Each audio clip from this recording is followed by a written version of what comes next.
Hey, this is Wick.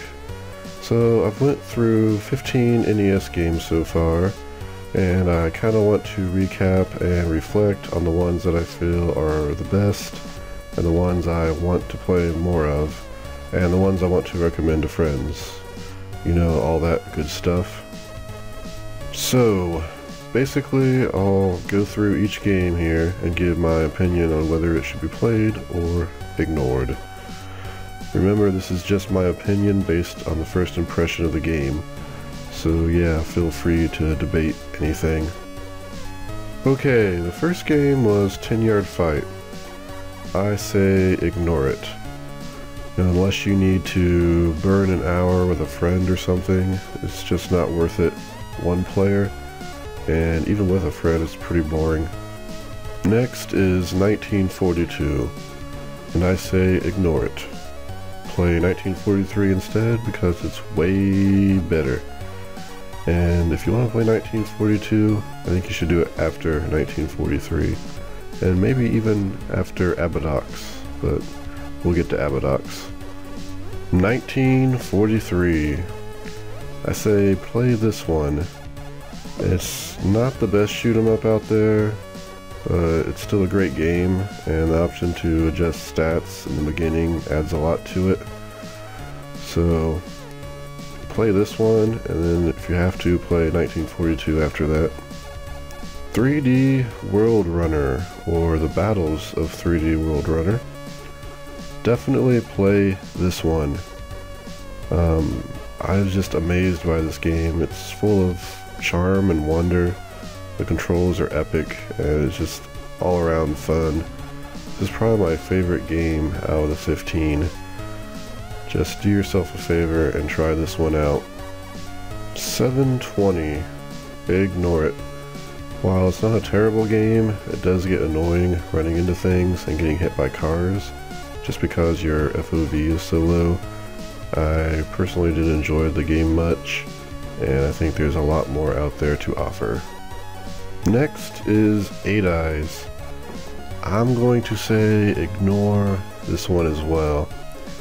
This game I had mixed feelings about, but the fact that when I would try to duck and avoid a projectile and still get hit puts me on edge.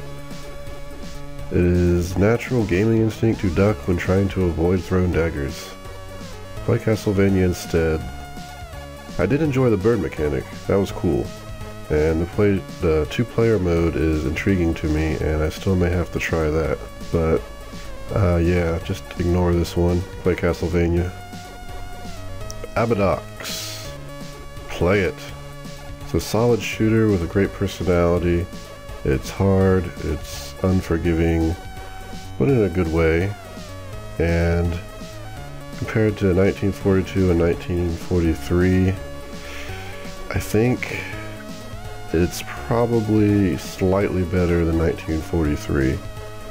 So play Abadox 1943 and then 1942 to get your shooter kick down. The Addams Family. Ignore this one. There are so many better platform games out there, and this one feels kind of like a bad Mario clone at times. So I would just play something else. Like, go watch the movie instead. It's really not that bad of a movie. The Addams Family Pugsley Scavenger Hunt. Ignore this one too. Yeah, this one sucks. Controlling Pugsley was a pain in my penis. It was like I was constantly on a knife stage sliding around. A lot of it was cut from the NES version too, so definitely better out there to play. And next is Advanced Dungeons & Dragons Dragon Strike. Play this one. It's a unique top-down, multi-level shooter, has power-ups, great levels, and great bosses. The difficulty is perfect. I also loved all the fantasy content that was in it. It really felt like a D&D world. Advanced Dungeons & Dragons Heroes of the Lance. Ignore it. There are plenty of better RPGs and games out there to spend your time on. The interface for this game was a nightmare, and it seemed like it would take a lot of trial and error to go through it. I didn't like how the combat worked either. It was way too janky. Instead of playing Heroes of the Lance, read the book Dragons of Autumn Twilight. Advance Dungeons & Dragons Hillsfar. Ignore this one too. I didn't think it was as bad as Heroes of the Lance, but still sucky in my opinion. It also had interface problems and the game felt like a chore to play. And the horse sequence made me want to microwave my brain, though I do still admire what they were trying to do with the lockpick sequence and the game in general. And finally, the last Dungeons & Dragons game, Pool of Radiance. Play it. I was pleasantly surprised with this one. It had amazing tactical turn-based D&D combat, which I adore. There were a lot of depth in this game, and that is why I'm going to be putting some time into it. And to think Pool of Radiance was released before Hillsfar and Heroes of the Lance. They kinda messed up there. On the sequels. Adventure Island. I'm going to have to say ignore it. It just didn't hold up like I remembered from my childhood. It's not a bad game by any means, and it's very playable. I would have said play it, but with the existence of Adventure Island 2, I think that should be played instead. Trust me, it's hard for me to admit because I love Adventure Island, but the first one is really just too simple. Adventure Island 2. Play it. It's a solid platform game with rideable dinosaurs, and you can even ride one that flies.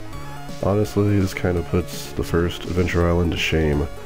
I can't wait to play Adventure Island 3 and see if it can even surpass the second one. So, I'd say if you're looking for a good platformer, then Adventure Island 2 is the way to go. You won't miss anything by skipping the first one either.